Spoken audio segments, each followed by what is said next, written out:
Hey everybody, Dr. Rayford here from Vet Triage.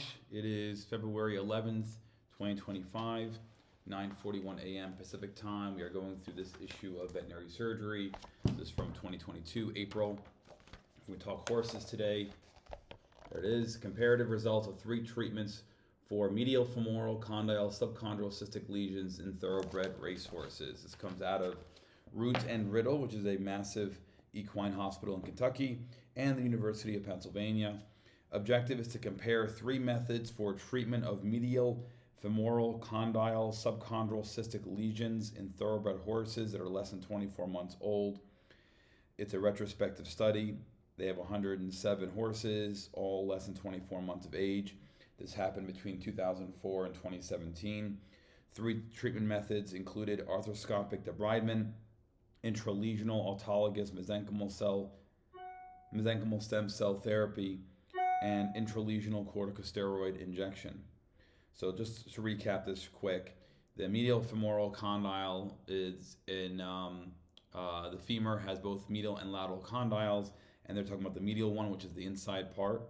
So it's involved with your knee, and then the 3 treatments, arthroscopic debridement, in the picture below, that's arthroscopy. I don't know what they're doing there, but that's an example of a horse draped in, and the surgeon has a scope in the horse's joint. Intralesional autologous mesenchymal cells. So intralesional means in the lesion. They're going to inject something in there. Autologous means it's coming from the patient. Mesenchymal is a certain type of stem cell that will then differentiate into specific cells that are required for cartilage healing. And then finally, intralesional corticosteroid means intralesional, so they inject in the lesion. Corticosteroids are steroids. They're going to be injected.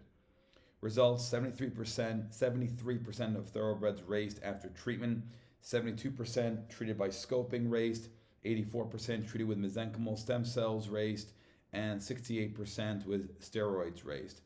There was a trend for increasing lesion size, reducing the probability of racing. Otherwise, the conclusion was there were no differences between the 3 treatments. Introduction.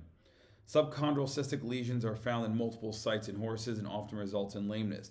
Proposed etiologies include the hydraulic theory, in which synovial fluid, which is joint fluid, moves through the subchondral bone, that's bone that's underneath the cartilage, into cancellous bone, that's the soft bone as opposed to cortical bone, which is the hard part of the bone, through a slit-like lesion in the cartilage, and subchondral bone damage occurs with weight bearing and increased mechanical pressure. There's a traumatic theory where damage to the subchondral bone causes disruption of the articular cartilage, which allows joint fluid to be forced into the subchondral bone. With both theories, there's inflammation that contribute to bone resorption due to elevated levels of pro-inflammatory mediators emanating from the cyst fibrous tissue, including prostaglandin E2, interleukin 1, and interleukin 6. In juvenile horses, subchondral cystic lesions have been described secondary to a developmental disturbance of endochondral ossification due to disruption of epiphyseal growth, cartilage, blood supply, and eventually disruption of the weight-bearing surface. A biomechanical pathogenesis has been reported. Osteoarthritis is described as a cause of subchondral bone cysts in humans, but femoral condyle cysts occur in juvenile horses before arthritis has occurred. The prognosis for medial, femoral, condyle, subchondral cystic lesions varies depending on the treatment technique, lesion size, amount of cartilage involved, age of the horse, and the criteria for defining success. Reported success rates with debridement are very similar. Surgical debridement is 56 to 82% success. Intralesional corticosteroid injection, 67 to 77% success. Intralesional stem cell injections with or without additional biologics, 60 to 100%. Transcondylar screws or bioabsorbable implants across the cyst, 73 to 75%. Mosaic arthroplasty, 70%. Allogenic chondrocyte grafts, 74%, and paddock exercise management, 64%. Similar lesions in the third phalanx and third metacarpal bone have been shown to respond favorably to surgical debridement when evaluating racing prognosis following scoping of cysts. The amount of cartilage surface disrupted by the cyst was found to be better prognosticator for racing success rather than depth, with a 70% success rate in lesions that are 15 millimeters or less and 30% success in over 15 millimeters. Older horses are less responsive to treatment and have worse prognosis than horses that are 3 years of age or younger. Materials and methods. The thoroughbred horse age was less than 24 months. They had a subchondral cystic lesion of the medial femoral condyle. The radiographs that they used to discern all of this is caudocranial, 20-degree proximal, 45-degree caudolateral to cranial medial oblique, and or flexed lateral digital radiographs. So that just describes the direction of the x-rays they're taking when they point the x-ray beam, all those degrees and directions. And these are examples of the knee with subchondral bone cysts. It's a shame they didn't point out arrows in here to show the lesions. Sound horses with static cysts on sequential radiographs were not included in the study. If horses were referred for lameness or with a cyst that was progressively enlarging, that was documented through serial radiographs obtained 30 to 60 days apart.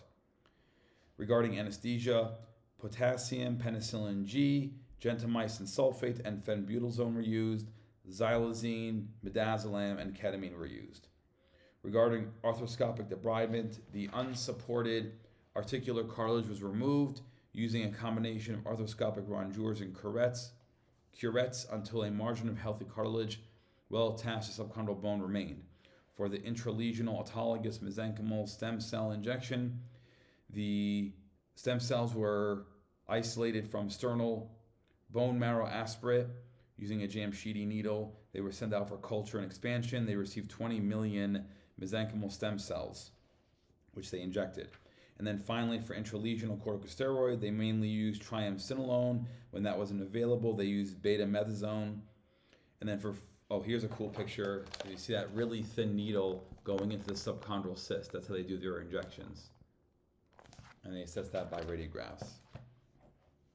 Which, right off the bat, I would say one weakness of this paper is that they use radiographs alone and not combine it with CT or MRI. That would probably be more accurate for determining the size, the depth, as well as their injection site. For results, mostly females, 66 females, median age 15 months, 71% had right hind limb affected, 74 horses had a radiographic joint surface defect less than 15 millimeters, 33 had 15 millimeters or more. For 23 horses, the primary complaint was lameness. 57 horses, the complaint was presenting for enlarging cysts. 53% were treated with arthroscopic debridement, 18% treated with intralesional mesenchymal stem cells, and 29% steroids. No complications reported. 73% of horses raced. 72% of the horses treated by debridement raced. 84% treated with mesenchymal stem cells raced. 68% with steroids. As joint defect size increased, the probability of racing decreased by a factor of 0.9, meaning that for each millimeter increase in joint defect size, the likelihood of racing decreases by 10%. And that neared significance. It was not significant, but it was nearing it. For a discussion, they found there was no difference between the ability of juvenile thoroughbreds to race after treatment using all three methods. Conservative management has a success rate of 64% in horses returning to soundness. The exception is lesions with cartilage defects that are 15 millimeters or more, as measured intraoperatively during debridement, which had a reported success rate of 30% that raced. 74% of horses with lesions less than 15 millimeters raced, compared to 70% of horses with 15 millimeters or more who raced. Another study found 70% of horses with lesions less than 15 millimeters returned to racing, 30% raced with 15 millimeters or more. In that previous study, the articular surface defect was measured intraoperatively using a calibrated probe rather than measured radiographically.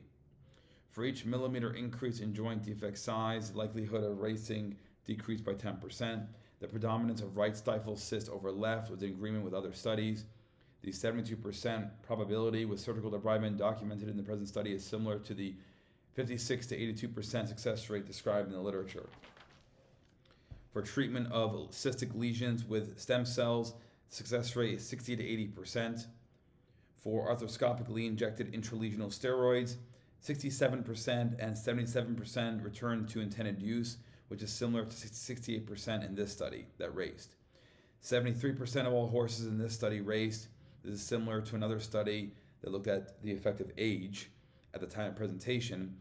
64% in that study returned to soundness if 3 years old or younger at presentation. So that's the study overall. I think it's pretty good. There should be some criticism regarding the accuracy of measuring with the way they did it. But otherwise, not too bad. Very interesting. So I would say in animals, in dogs, we probably consider subchondral bone cyst as being secondary to arthritis or a part of arthritis, although there are certainly cases where there's no arthritis involved and they have osteochondrosis dissecans, OCD. So it's obviously a complex multifactorial issue. All right, thanks for supporting the channel. We'll see you tomorrow. Bye-bye.